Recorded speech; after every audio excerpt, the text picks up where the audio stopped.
Welcome back to the show, everybody. This is the Upper Tier Podcast, the football podcast we bring you each and every week. If you could subscribe to the channel, hit that like button, hit that bell notification button, of course, and make sure you're tuning in to all the content. It is Friday night. It's the eve of the first Merseyside derby of the season at Anfield. So we're here for a preview. Joining me, as always, my partner on the Shankly Sessions, no doubt. Dano, how are we, my friend? I'm good, mate. Buzzing for tomorrow, absolutely buzzing. The little break for the Champions League football it's always nice. It's always nice to have those nights under the lights. But back to the bread and butter, and no bigger game than the Merseyside derby. Yeah, it feels like a kind of a really big game where we need to not only get the 3 points, which is obviously the most important thing in these games, but also put on a bit of a performance, which is something we've struggled with this season. But before we get into it, of course, as always, I wanted to get your thoughts on this first. I got Mark's and I got Darren's. The sad passing, of course, of Ricky Hatton at 46 years of age. I know you wanted to touch on it before we get into the show. Yeah, we said the other night when you were on, I put a comment in the show, you done with Mark the other night, and I said I'd love to sit down soon and talk about mental health and how I've been feeling the last couple of years. And I've been thinking about doing that with you for a while, and it's been something that's been playing heavy on me the last few weeks. And then the news came out about Ricky Hatton, and I had the pleasure of meeting Ricky Hatton about 9 years ago on O'Connell Street. He had a few drinks on him, but I seen him on the other side of O'Connell Street, and I let a big roar out, and the whole of O'Connell Street stopped and turned to see who I was calling, and I ran over and can I get a picture? And I'm absolutely towering over him. It's like I have my little brother under my arm, and like it's only about 30 seconds having a chat and how's things and big fan and what have you. And just everybody has mentioned about him since he passed, about being of the people, you know what I mean? He was one of the people. There was no airs and graces about him. It was no secret about his struggles outside of boxing, his addictions. We're not going to touch on that. As you said, we celebrate our heroes. But his mental health struggles, I commend the man for, in the ring, in the boxing ring, an absolute animal. Fought to the death in every single one of his fights. I remember he beat Costa Silva for the world title all those years ago, and he just collapsed to his knees, and every bit of emotion came out of him. But I think when he finished boxing, that's when everything started to take its toll. And we touched about with saying, he's sitting at home watching that fight, Terence Crawford and Canelo Alvarez, and he's throwing every punch that both fighters are throwing. And for all we know, that was probably his last moments watching that, and if it was, he passed watching what he loved. Just sending out our thoughts and prayers to all his family. But yeah, I just want to say one thing. I came across a clip of him when he was fighting Floyd Mayweather, and he got up to say his piece, and the clip I'm talking about, at the press conference, incredible. He was like a stand-up comedian. As I said, like, just one of the people. Yeah, absolutely. I echo everything you're saying. We've said it all week and stuff like that. So all I can say is rest in peace, Ricky Hatton. You will be sadly missed, no doubt about it. Right, let's get into this Merseyside derby. As I said, feels like a real big game. A lot on the line here. We've an opportunity to go 6 points ahead. Although Arsenal will be playing then City on Sunday, I think, and you have Chelsea playing Man United tomorrow at 5:30. But a real big opportunity for us, but also an opportunity to see how Slot goes about this one. Does he put Isaac out straight away with Verts? Does he hold him back and change it up? Where does Dom fit in? We'll go through the lineups and stuff and the danger before we do anything with our predictions. But before we get into that, you touched on it. So far this season, what have you kind of felt about it? And a lot of people saying you can't sustain this. We know we're inevitable. We go till the very last second of every game. We're never out of a game at any stage and all that kind of stuff. What have you kind of made of the pattern this season? I think kind of we're gradually improving and finding our way. Definitely, 1,000,000%. It's kind of been an ever-recurring theme of underwhelming performances, but like when you flip the coin, we've 5 wins out of 5. So like I've been talking about it all week where United lads who obviously have a funny opinion of it, and obviously it's a bit of luck and what have you. Obviously, it takes a bit of luck, but we've been so underwhelming. But like as I said, like the polar opposite is we're 5 wins from 5. You couldn't have asked for a better start. There's a lack of you're not really taking many positives from the game either. Like probably get 1 or 2 good performances. A lot of people have been performing very underwhelmingly. Verts, I'm not going to get on the guy's back. Everybody is starting to come out of the woodwork now. He wasn't worth the money. It's 5 games in, going from the German league where you have time and space. Look, he came in for massive money, yes. But every team in the Premier League knows why he was brought in, because in Germany he was allowed the time and the space. So the obvious thing to do for every team we play against is you put 2 men on him, you don't give him time and space. Eventually he will adapt. I still stick by what I said, because there's been few players this season who have had a good start. 1 or 2 have had 2 games and then they kind of lulled off and they're coming back into it. But no one's had an outside. There's probably not one player that's had an outstanding start to the season. And I do stand by what I said, that Verts will come good and he's going to be in the conversation for the player of the year. But look, as I said, it's been very, very underwhelming with few positives to take, but it can only last so long. Before we came on, I said about, is this sustainable? Obviously, it's not sustainable, because you're going to play against someone who's going to take their chances when they get them. We've been lucky in games where Arsenal didn't set up to win that game at all. Burnley, 0 attempts in 90 minutes on target. Bournemouth were probably the team that came at us most all season, and they could have won that game. But the important thing that I've taken from it is we haven't stopped until the last kick of the game, and that's what I'm taking from it. Is eventually we're going to click. I'm hoping it's tomorrow. We all hope it's tomorrow in a big Merseyside derby, but very few Merseyside derbies are one-sided affairs. So, look, if everybody can just up their performance 30-40%, and we put a shift in, I do think we'll get the win. So, look, it can't last forever. Well, tomorrow's game is probably not the game to be tripping ourselves up on. This is a big game. It's a Merseyside derby. And in fairness to Everton at the moment, Everton have had a reasonable start to the season as well. The looks of Grealish going in there, and Dewsbury Hall and the new guy Enjoy up front as well as look really, really good. Beto's starting to find a bit of form as well. But I think for us, we have to try and find a way to play our game tomorrow and level up if we can, and figure out a way to create those spaces if we need, and an understanding from these guys. And the likes of Frimpong and Verts and Isaac and players like that, those new players in and stuff, Ekatike and all, they're going to get a real good feel tomorrow of what the Premier League is really about, because these Merseyside derbies, they're normally a feisty affair and a feisty battle, and that's something that these guys might not have experienced previously in the German league or wherever. That's exactly what I was thinking today.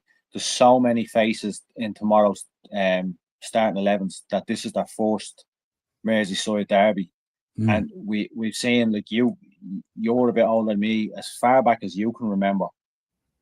It's all about calm heads in Merseyside derbies, because if one person loses the head, like we've seen games where 3 and 4 players have been sent off, it's about calm heads. And I'm sure that's what Van Dijk has been drilling into the new lads all week. Don't get. Well, we said that season at Goodison, remember? Yeah, 1,000,000%. Yeah, absolutely, 1,000,000%. But as I said, it's about who's gonna jump first, because it's gonna be on tender hooks tomorrow. I genuinely believe it's gonna be a very hostile, intense affair, as will it be when we go off to their place for the first Merseyside derby there. But I said it's about, like, Arnie's not had many Merseyside derbies either. This is all new to him still as well, So I'd say the likes of Robbo, Mo, Virgil, Kanate, the senior players have been drilling it into the guys all week, because there's so many young lads in our team, as there's, that if they bite and get a little bit too excited, that could ignite a fuse on a bomb to go off. So it's about calm heads, and obviously who strikes first. Yeah, spot on, Warren. Warren's second what you're saying. You need to be ready for the scrap tomorrow, but not lose the head. That's exactly it. Big up, Baz. Love you, brother. Absolutely. Bazzy. Yeah, I think so. I think it's an opportunity actually for people to go out there and it's, absolutely, lay down a marker this early in the season, 5 games in, the gap could be 6 points. Then it's over to Arsenal and City to do what they have to do and stuff like that and all. And it's a real massive opportunity playing early as well. If we can get the win under our belt, sit back then and just survey the landscape, if you like, then, and what it does is as well is it just turns that little bit of pressure up as well on Arsenal, on Man City, if we can put the win on the board early. So we'll see what happens in terms of that. Just on what you said there. The other side of it is, Niall, the likes of I don't think Kirk has a start tomorrow, but I think Frimpong will. But the likes of Frimpong and Verts and Ekatike and Isaac, this could have the other effect it could have is they play with freedom. They don't feel any pressure because they don't know. You're only going to hear what obviously they've seen the game from the outside in, but being in it now, they could be just to themselves like they have to worry about me because let's be honest, the 4 players I've mentioned there, the new lads that came in, the 4 of them could win a game on their own. They could go out and just think to themselves like, I don't have any stress here. I don't have any like this is my first Merseyside derby. It's going out and expressing myself. They haven't got that connection. They haven't got that connection. Not yet. Not yet. Yeah, no, it's definitely interesting. All right. Let's have a quick look at the lineups then and stuff like that. So obviously, I just threw lineups in there and stuff like that and all. I think I'm reasonably accurate with the Everton one. Talk to me about what you think your lineup would be, because obviously I didn't put Dom in here yet, and I didn't purposely leave him out because I know these are conversational lineups, stuff like that. They're not our finalised one, if you like, But I think if you take, obviously we're going with Alisson. There's no change there. I think we might see Marmot-Ashvili on Tuesday against Southampton in the Carabao Cup, though. So that'd be nice to get a look at him again. So, what back 4 are you thinking? Robbo definitely in for Kerkez. You're obviously going with Virgil and Kanate, I assume. The back 5 is the same there. I've gone with Frimpong because I think this is a game right up his alley. Both sides are going like Grealish is going to be on one side, but I think Frimpong could play on the overlap here and cause real damage tomorrow. I'm very, very excited about tomorrow. I'll get to that when we do our predictions, but the back 5 is the same. Robbo has to play. Would you be concerned about Frimpong and the way he leaves that area a little bit open and the way he bombs forward for Grealish to move in there? See, I think this is what I'm saying. I think we'll double up. I think when they have the ball, I think you're gonna see Salah dropping back in as well.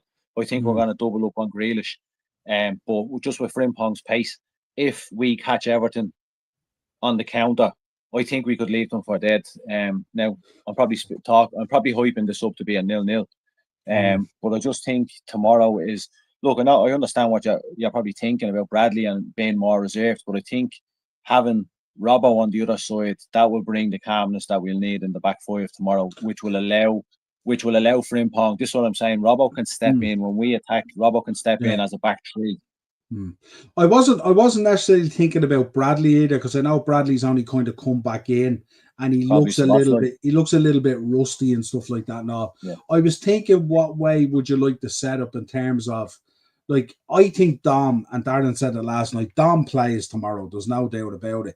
The question is then, how do they modify it? Do we go back to the traditional 4-3-3 and you put Dom in there with Gravenberch and McAllister, you take Ferrets out and you play them with Salah, Isaac and Cody Gakpo, and then obviously with about a half an hour to go, when Everton have kind of blasted their way through the battle and they've sapped their energy and that kind of thing, then you bring on that Ferret who'll get that space. You bring on that Isaac for that last half hour. Maybe you launch even Ekatike even, and you hook Gakpo maybe. Let's see what happens. Is that your kind of general thinking about it, or what was your thinking in terms of, like, where have you placed Dom in this setup at all? Assuming he's probably been our best player so far this season. 1,000,000%. I was going to say that. Was the first thing I was going to say is he's probably, I know I said there hasn't been really any player who stood out in the Premier League this season, but looking at Dom, he's been asked to play in 4 different positions this season and he's been their man of the match. From the fans' perspective, he's been the man of the match in probably all 5 games. I just seen news around the McAllister ankle injury. I haven't really followed up on it. I don't know whether he's going to start tomorrow. Like I had a midfield three of Grav, Szoboszlai, and Vert in front of them. But now that you say it, if McAllister is fully fit, do we play Szoboszlai instead of Vert? And as you said, feel Everton out, wear them down a little bit, and then invite Vert into hopefully come in and kill the game off. So we were also hearing that Isaac had been feeling the effects of the 60 minutes the other night as well. Yeah, you could tell. He was going to have like a fitness test today or something. Slot was saying. So I'm sure he's come through it and he's fine. But I think Everton might be thinking that we play Verts and we play Isaac, and I think Slot might like to try and pull one there and go, right, I'm going to go traditional 4-3-3 that we've been playing like last season, and then I'm going to switch to 4-2-3-1, and I'm going to introduce the boys with 30 minutes to go or something like that, depending on how the game's going, obviously. No, but that's more so down to Niall, the versatility of a lot of the players we have on our squad now. Like even with that starting 11 you have out there, if you look at what's on the bench, then we talked about this before the season started. I think before the Bournemouth game, and talked about bringing in the extra quality, having good young lads coming through as well, like in Rio. Everton, there's possibly 3 starting 11s that we could have picked here that Everton are probably wondering to themselves, actually, what starting 11 is going to play. Will Vert start? They could stay, like you find out an hour, 90 minutes before the game. If Everton have been working on a game plan all week, thinking that Vert is going to start, that obviously could have a good effect for us as well. So look, I'm confident with whichever way we set up, but it is nice to have that quality that can come into the game in the 60th minute, 70th minute, and run down weary legs and hopefully kill the game off. What do you make of Everton's front four? Obviously, Enjoy is in there, is very good. Drewsbury Hall, we know how good he is. Grealish is in there, and obviously the big boy Beto up front who tries to make a pass of himself against Virgil and against Kanate and stuff like that. What have you made of their front four and the creation there and what they can do and stuff like that? We'll have to be very wary of the high line and stuff like that and on the transition, yeah. 1,000,000%. Grealish, I think everybody slagged him off. Look, it's only we're going into the 5th league game of the season where he's been the standout player. He's had 4 assists so far this season, and he seems to be playing with the shackles off. And it's probably done him. Obviously, it's done him a good, nothing but good, taking the break from Man City. I always say, like lads like Grealish who are the superhero at Aston Villa, and then you're going off to a superpower like Man City, and it's you're structured. You're not even. But you're not even close to being in the conversation for the best player at the club as you were at Villa, and it's a lot to take. We've seen with Torres going to Chelsea as well. But this is taking the shackles off him. It's a World Cup year. He's playing with freedom, and like we know, David Moyes is a great manager. He's great. He's a great one-to-one manager as well, and he could have went off to 3 or 4 different clubs, but he's gone off to play with someone who's kind of like a father figure, and it tells.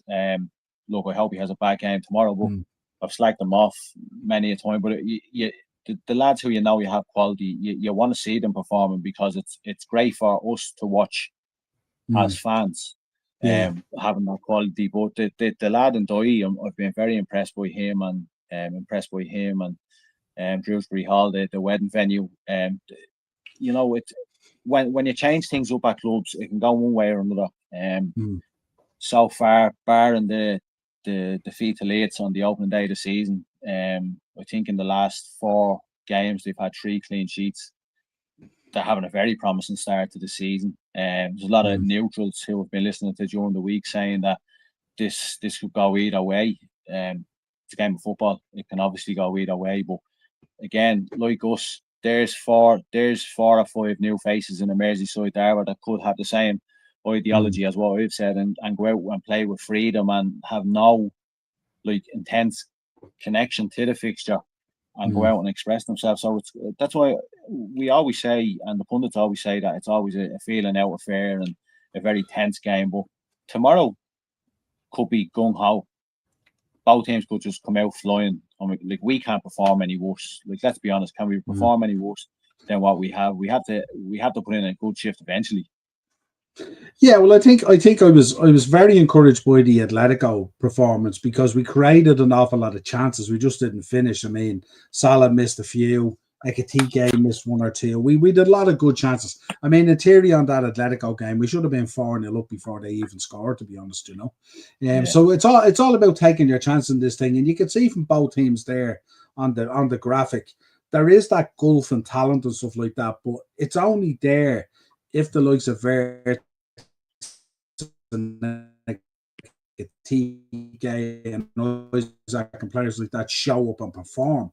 If they if they find there's a heavy weight on this, then it's, you know, a derby is a huge leveler as well and stuff like that as well, you know. So it's really, really important from that point of view. As we said before, they will try to drag this down into a battle and into a kicking match and all that kind of stuff. We'll want to play football, and they'll want to kick us, especially with the skill level and the technique and the technical ability of our players. The leveler is that they go gung ho on it and they just get stuck in, and lads are getting upended. And it's then that you kind of need a really strong referee and stuff like that to referee a derby and stuff like that and all, you know. So that's where they can come unhinged. And that's where you need, as you said, that's where you need the Robos of this world, as you said, and the Virgils and, you know, these calm heads and stuff like that to keep it cool on the pitch, you know. Let's be honest though, it's been a long time. I know last season's one at Goodison there was the little mini riot at the end of the game, but they go back to 20 odd years ago. Steven Gerrard, like 2 and 3 men sent off, Liverpool winning high score and affairs. I'd love one of them as well, but you don't want to be going into a crucial period in the season with Champions League side. You don't want to be losing 2 or 3 players to suspension. But I'd love a game where both teams come out and just clatter into each other. No red cards, no injuries, but just what you'd expect from a derby. Like, light the fuse and just off you go. Let the bombs go off. Because it's mad, isn't it? Because you look at the derby last weekend, the Manchester derby, there wasn't even the yellow card. You know what I mean? So it's weird the way that the game is getting sanitized. Yeah. As Roy Keane said, like, these boys are coming off the pitch, hugging each other and all. Like, no, like, this is the two most, you know, this is 2 of the most historic clubs in football from the same city, and we've been to Liverpool many times, and Everton fans don't like us, and vice versa. So, like, for 90 minutes, like, everything out the window, and no niceties, no hugging. Like, you can do that during the week when you bump into someone when they're out shopping with their wife and their kids and say hello, whatever. But don't want any niceties tomorrow. Just no sendings off, no injuries. But I want 2 teams to come out and just clatter into each other, and hopefully it's an exciting game and not a dreary affair, because we're talking this up now. I'd like to see a big performance from Mo Salah as well. Mo Salah seems to last the 4 or the 5 games he's been involved in. He's kind of like, not ghosted as he does, but just hasn't got involved as much as he would like, I'd imagine. And obviously, I mean, we're changing the way we're doing things as well, because the expectation is not as heavy on Mo, although we want him to perform and score and assist and all that stuff. Obviously, we've brought in other players as well to shoulder and carry some of that weight as well. But it feels like it could be a game where Mo Salah could show up and I wouldn't say open his account, obviously, but obviously get himself going this season, if you like. It's funny that we're talking about how he hasn't been as great as he has been previous seasons. Obviously, this is what, the 5th league game of the season, but he still broke that record with the goal on the opening day of the season. He's surpassed Thierry Henry in the Champions League. He's still breaking records. So, like, it's obviously there's a little bit of a concern. You're expecting better from him. But at the same time, everything is being spread. The goals are coming from everywhere now.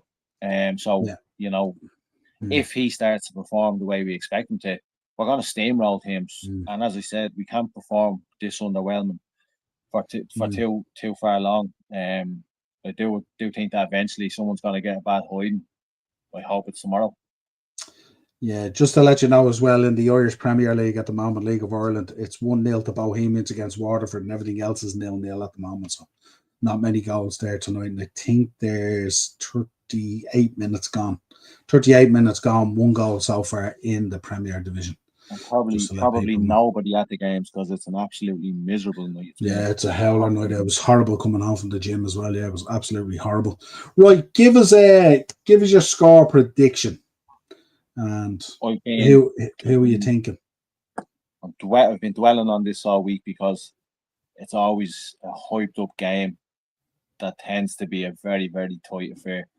But I'm going with 3-1 tomorrow. I think we'll concede 100%. I haven't been convinced by us defensively at all this season. We've conceded in every game, bar the Arsenal one.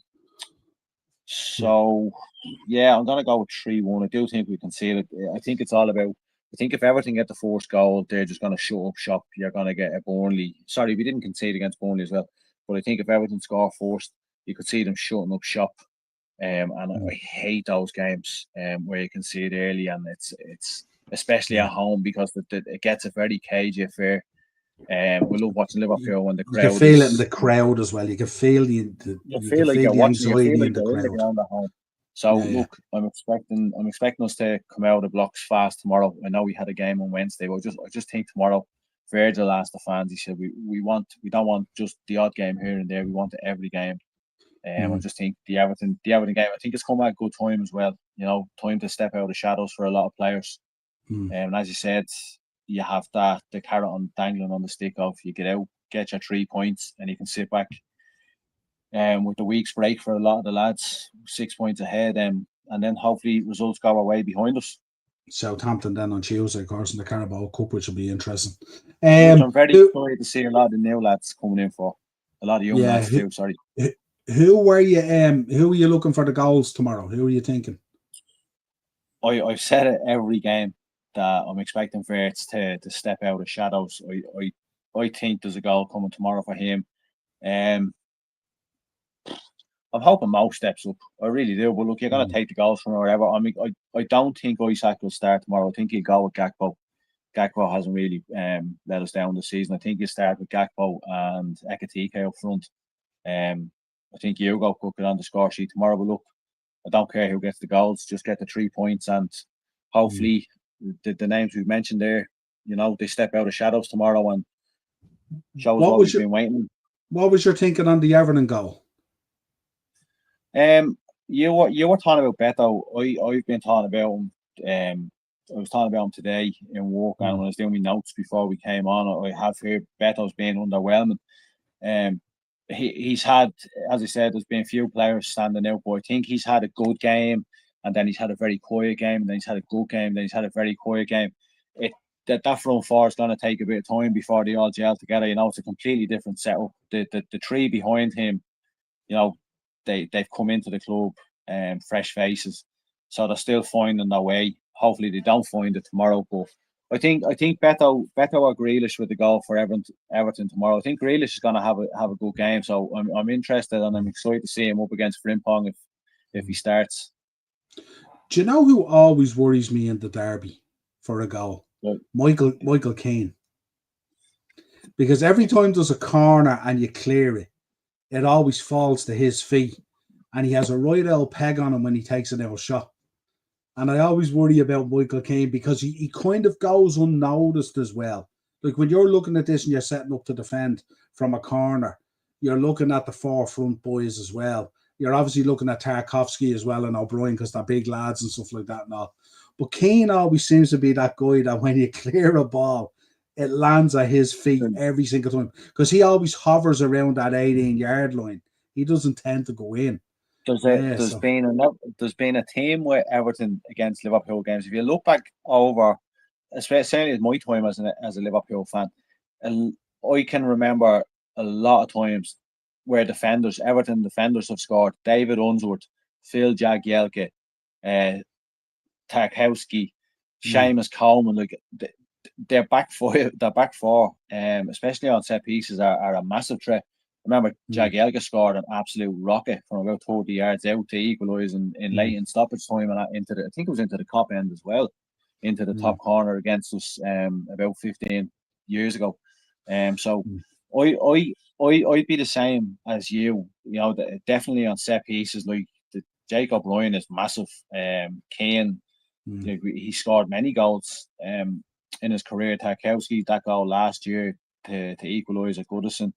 You know, the threat comes from everywhere. So that's what I'm saying. Like, it's about calm heads tomorrow, and it's about Konate can't have a sloppy game.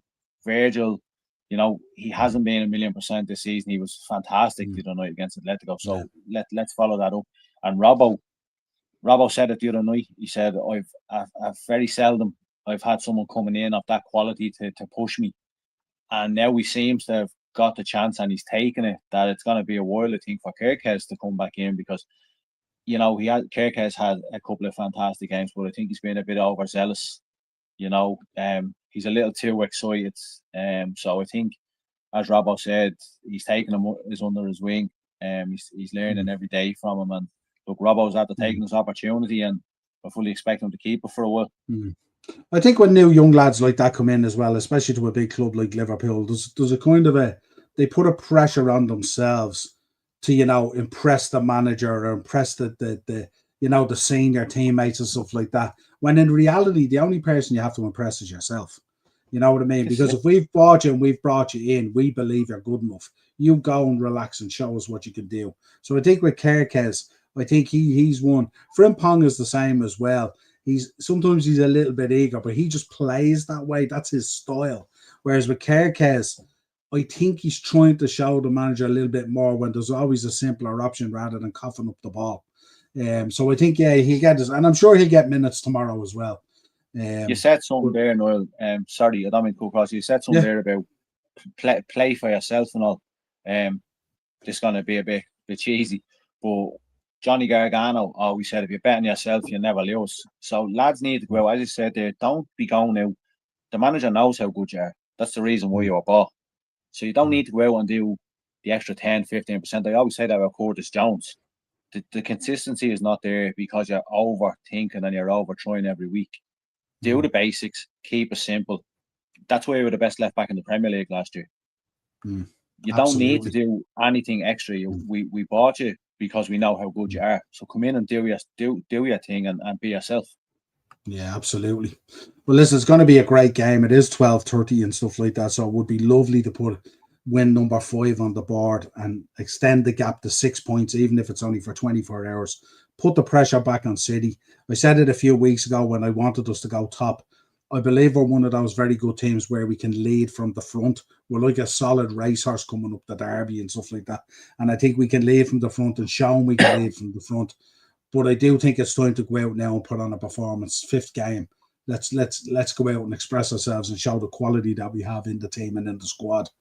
3-1. I'm going with a 3-1 as well. But the only difference is I'm thinking Michael Keane could be the one that gets the 1. As I said, I hope Verts, I hope Isaac. I don't really mind who gets the goals. As you said, I just like them shared around and stuff like that and all. I like the way. Yeah, just put on a good, solid performance and show the gulf and talent between the two teams. Don't do anything silly. Don't be coughing up free kicks or corners. You know, Grealish will play for a lot of that, and Doyle will play for a lot of that as well. I think those two boys. Yeah, that's what we need to do. We need to be careful with those boys. Don't be coughing up corners. We know the size of these guys coming in, or Brian Tarkowski, and we have been coughing up goals to teams as well. So we need to be careful. Don't buy into Pickford shithousery. We know there'll be plenty of that. The incentive has to be that with the lads in Walker down the last man standing. Look at the whole round of fixtures this week. Very, very hard to pick winners in every single game this weekend. The incentive has to be that if we go out, play to what we know we can play with a bit of freedom, put in a good performance. If we get the 3 points, the incentive has to be that every team behind us, obviously every week you have this, but the teams closest to us are playing each other this weekend. The incentive has to be that all those teams could lose points, but at least 50% of them could possibly lose 3 points. So that has to be incentive. Go out 12:30, early fixture, get the win, and sit back, and the pressure's on everybody else. And remember the incentive for Everton as well. If Everton were to pick up the win, they're only 2 points down off us because they'll move to 10. So there's a lot on this game. That's what I'm saying. This feels like a really, really big game. There's a lot on this, But But as always, folks, if you could subscribe to the channel, hit the bell notification button and drop a like on the video. This has been your Merseyside Derby preview. Anything else, lads, before we go? Just come on the Reds, and just thinking of young Ryan Cooney, friends of ours, little girl Ryan, who sadly been diagnosed with a terrible disease recently. So we're all thinking of you, and hoping for a miracle and hoping that you pull through. Absolutely. And obviously the sad news we got the other day as well, the remains of that little kid found as well. But if we get into that, we'll just lose it big time. We'll be punching screens and laptops and everything, So until next time, folks, enjoy the football at the weekend. If you can't enjoy it, support your team, whatever your team is. Up the Reds, top of the table Reds. Let's hopefully it's like that Sunday evening as well. And we'll talk to you again real soon. Cheers, folks.